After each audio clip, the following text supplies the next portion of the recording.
Welcome to the Start to Finish in Real Estate podcast. My name is Christian Stubbs.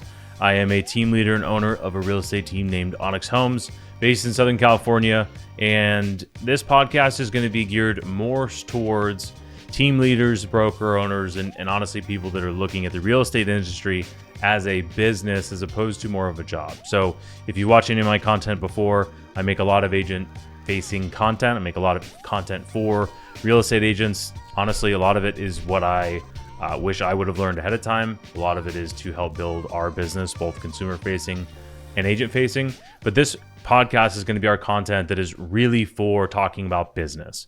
From the perspective of a team leader, I'm going to share with you a lot of the different things that have worked, the things that do not work, the things that we're going to continue doing, things we're stop doing. So if you're a real estate team leader, broker owner, you want to learn how we do things and kind of our journey towards building our team. Here's a few reasons why you might be interested. I've got my notes pulled up over here. If you're watching, this will be on YouTube as well too. But number one, first and foremost, is really I'm going to be documenting my journey from start to finish. The reason that we named this our whole agent-facing brand Start to Finish is honestly so many stories that I hear of real estate agents or team leaders, successful business people. They'll talk about the origin story being, I grew up and then I started in the business and it was really, really, really hard. And then I hit this one point and it became super successful. And now this is what my business looks like. And there's so little of the actual in between, going from struggling to exiting or selling or building a business as a cash cow. And there's so much in between that very few people talk about. So that's really the goal for this. There's going to be a lot of stories to go, very hard beginning and all of that, and skipping to the good stuff is not what this is going to be about. So in this podcast, I'm going to share lessons of my past successes, my past failures, and the goal for hopefully for you is that you can learn from the pain points that we've had, and you don't necessarily need to go through the same mistakes that we have made ahead of you. I'll give you a little bit of about our company. So up to this point, I personally got into business in June of 2019, and I started my team with a business partner in 2020. In this episode, I'm going to go through the origin story of my team, really from start to as it is right now. But I bootstrapped my company from starting in 2020. Bootstrapping meaning we took all of our commissions and built the company through our own commissions. We had no capital whatsoever starting the business. And to the day that I'm filming this, which is the middle of November 2024, we have sold over $500 million in real estate, coming up on $550 million. And we've sold almost 600 units to date. I've been out of production for the last almost 3 full years. And I really run as the owner operator of our team. So if that's why you might be interested in this podcast. So who am I? My name is Christian Stubbs. Like I said, I'm 31 years old. I'm married with 2 dogs and a business, and that's a lot of what I'm doing. When I grew up, I was super competitive in sports. Some boring stuff there. After I graduated college, I got into the RV business, kind of by accident, and I'll skip that whole story. But I got out of the business because I absolutely hated the job. I realized that I was good at sales. I really loved business, but I didn't see myself working in a dealership my entire life. I don't want to say real estate kind of just happened. Frankly, I got my real estate license because I was going to get my mortgage license, and you have to get your real estate license first in California. And I'll kind of start with my transition to real estate. So I quit my job in May of 2019. I had about 6 months of savings set aside. I was going to buy my first investment property. I owned my first property at this time. I think it was 24. Somebody can do the math. I think I was 24 years old when I quit, and I was going to buy my first investment property. And instead, I took that money, invested in myself, and that I started in June of 2020. And my first kind of takeaway from this and the structure that I'll give you is the year. I'll tell you what happened that year, and then I'm going to share with you the major kind of takeaway or lesson that I learned in each year. So this was June of 2019 through 2020, my first 6 months. I really realized very, very quickly why so many agents fail in this business. Brokerages do an absolutely terrible job of creating success. Sink or swim is an understatement in this business. I was told to spend a ton of money right off the bat with very little guidance of how to actually do anything. 2 weeks of boot camp, patch on the back, and good luck is the motto, I think, for maybe not the motto, but that is how it looks and feels from the outside and the inside for a lot of the traditional brokerage model. At this point, I was in December. I'd done a couple of deals. I did 3 deals in my first, so let's call it 5 months or so. And my previous employer was calling me back, wanting me to go back to work at a job that I eventually turned down. And this was something that was probably, for reference, a $400,000 a year job. And I believe I'm 26 at this time. And this is when I partnered up with my previous business partner. We'll get to that later in the story. And we partnered up 50-50 partners with the understanding that we were going to grow something special, something big, something special. And my saying is, I'm not doing it if we're not going to go 100 miles an hour. So if you know me at all, that should make sense. So that was 2019. It was kind of the transition into real estate. Now let's talk about the company, Onyx Homes. This is where the team started. It wasn't called Onyx Homes right off the bat, but that's what it's called now. So I'll just refer to it as that. The beginning was insane. So 2020, what we realized was I was, as we knew, a rather talented salesperson, and I just needed to be in front of more people. There's obviously a very long story around this, but I did open houses all the way through my first 6 months. And I was doing open houses up until the point where, frankly, I was so busy with appointments all weekend that I couldn't do open houses anymore. And I was like, well, shoot, our lead generation's gone if I can't do open houses. And I can't not do all these appointments because that's where the deals are coming from. And at this point, I'm probably doing 2 to maybe 3 deals a month. For reference, it's probably $2.5 million in volume, maybe $2 million in volume at that time per month. And we just realized that I needed to be in front of more people, both me and my partner at that time. We were both selling. And very, very quickly, we learned that we were spending about $1,200 a month on Zillow, and it worked. So we were spending $1,200 and doing a deal, and it was like we were making $1,200.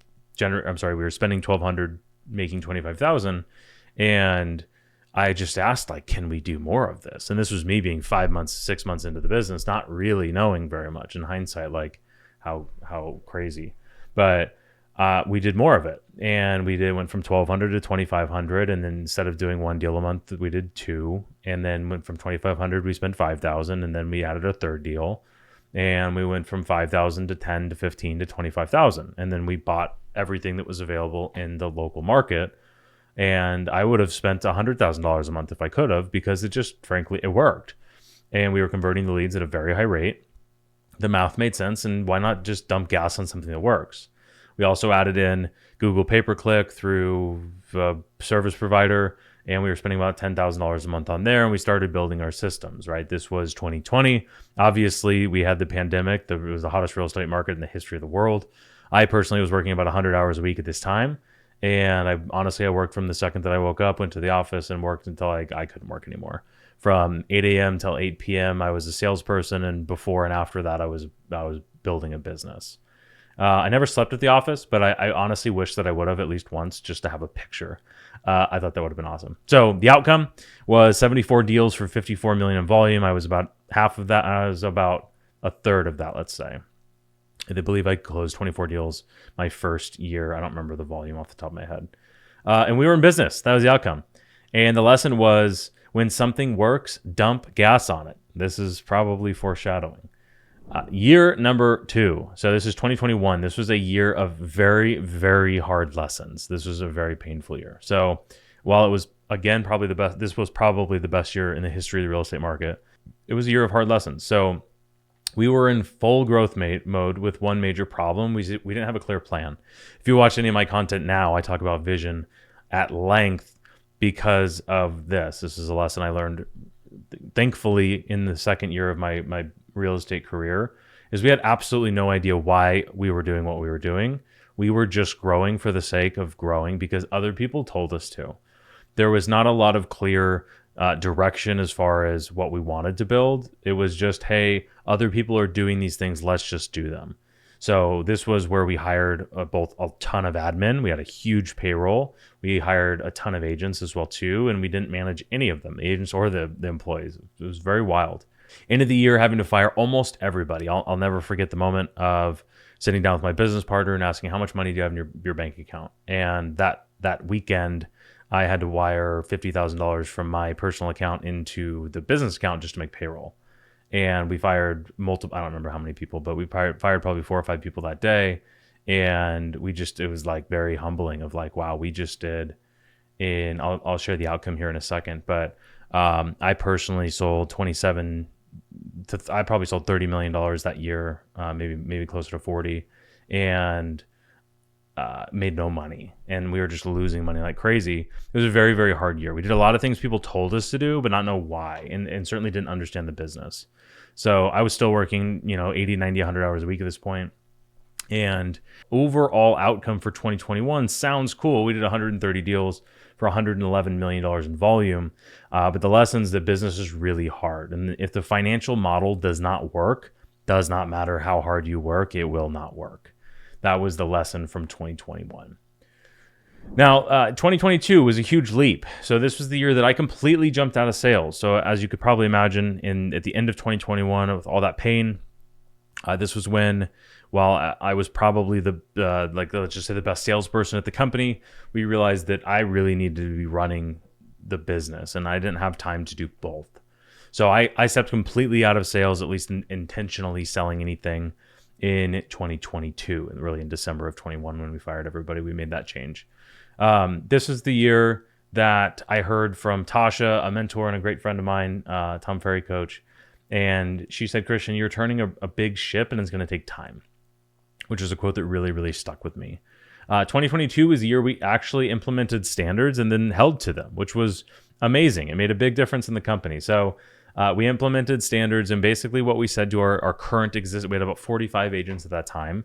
And we said, "Hey guys, we made a mistake. Most of the agents were not being successful. We hired them saying, 'Hey, you're just gonna do deals. We have so many leads. We have all this stuff.' It was this big sales pitch of why you should join us.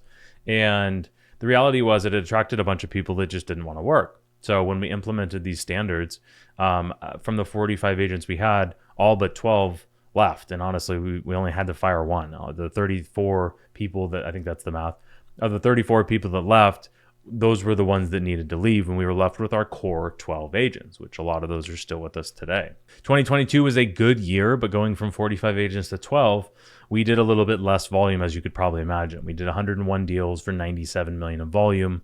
Mind you, I also was out of sales this year, which was probably about a $30 million drop right there, 30 to 40, maybe 50 at that point. I was ramping up big time. And the lesson here in 2022 was do not let shit sit and stir. When you see a problem, handle it immediately. Cancer is cancer. You have to cut it out. You have to get rid of it right away. Tasha would tell me all the time that you have to stop letting stuff stir. And I can say that I learned that lesson. It took me way too long to learn it, but I did learn that lesson. 2023. This was another very hard year. This was when a founder of a company is no longer bought into the business, it really shows. And I had to navigate a buyout of my previous business partner, and to no fault. It was really just, we went through 2 really, really hard years, and he was at a point where he was like, "You know what? This is not worth it anymore. I don't want to build this big business anymore, and I'm going to go in a change of direction." So we navigated a buyout that made sense for everybody involved.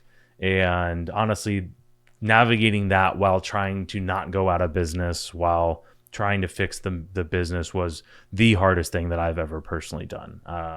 That was something that took a huge toll on personally, financially, on the business. There was a lot of things that were going on, but I will say we were able to somehow go from 2 producing founders to 0 in 1 year, and still make that the first profitable year we had ever had. Profitable meaning the team itself. For reference, if I went back and explained 2021, I personally did about $780,000 in GCI in 2021, and my partner did probably 400 or 500, and we lost 700,000 of that overall $1 million in commission.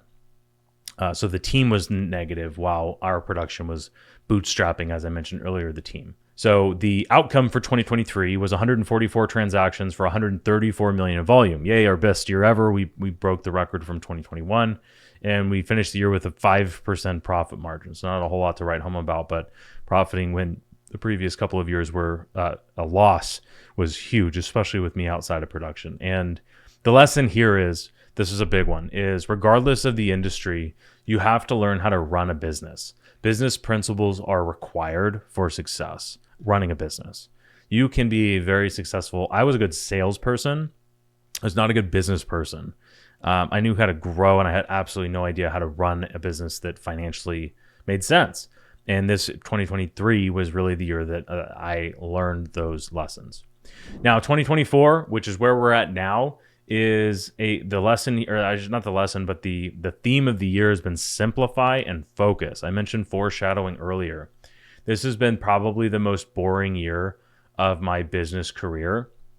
And it's probably because even just kind of going through my notes here on this podcast, is a lot of it is because I went through, and the lesson that I had learned in 2020, when my lesson was, when you see something that works, pour gas on it, is we just went back to pouring gas on the things that worked. We cut out a lot of stuff that didn't make any sense to do. I was spread incredibly thin. I have been almost my whole career here in the real estate industry, and our employees were too. Carly, our marketing manager, I mean, we had her doing so many different things. You didn't even know what the reason she was doing half of these things was. And now she has two very, very clear goals, and we simplify and focus, and we continue to trim and simplify and focus because we have a very clear vision of where we're going. So when you find what works, do more of it. Do it better, and don't do anything new. This is something we've learned this last year. We went to Alex Shermozy's acquisition.com workshops. If you're watching, or obviously if you're watching and listening to this at some point in the future, highly recommend if they're still doing them. It's the best money I've ever spent. And it was substantially less expensive than a lot of the stuff that I've done, and from coaching and masterminds and stuff like that.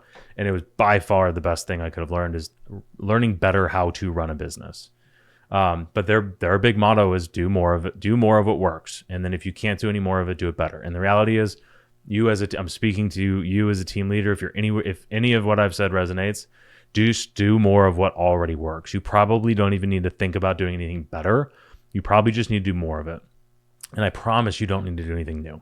The second thing is, creating a culture is the most important thing that you do. We are putting a bigger emphasis on this now. This is very much the theme of what this podcast will look like moving forward.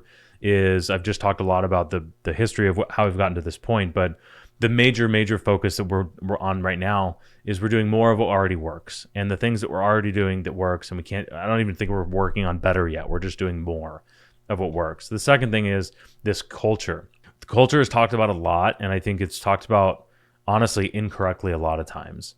So what would need to happen in order to create the culture that you want? I was listening to a sales director talk, and he asked, how do you feel about your salespeople? And several people answered, and they said, oh, they don't listen, they're lazy, they don't do this, they don't do that, whatever, especially in the real estate industry where agents are 1099 contractors. So you can't really, they're not W-2 employees. You can't tell them exactly what to do on a minute-to-minute basis. And he kind of sat back and listened. And then he asked about their culture, and everybody said they had good cultures. And then he explained his culture. And he said, I love my sales team. They get up at 5:30 in the morning. They role play before work starts. They get on work, and then we role play more.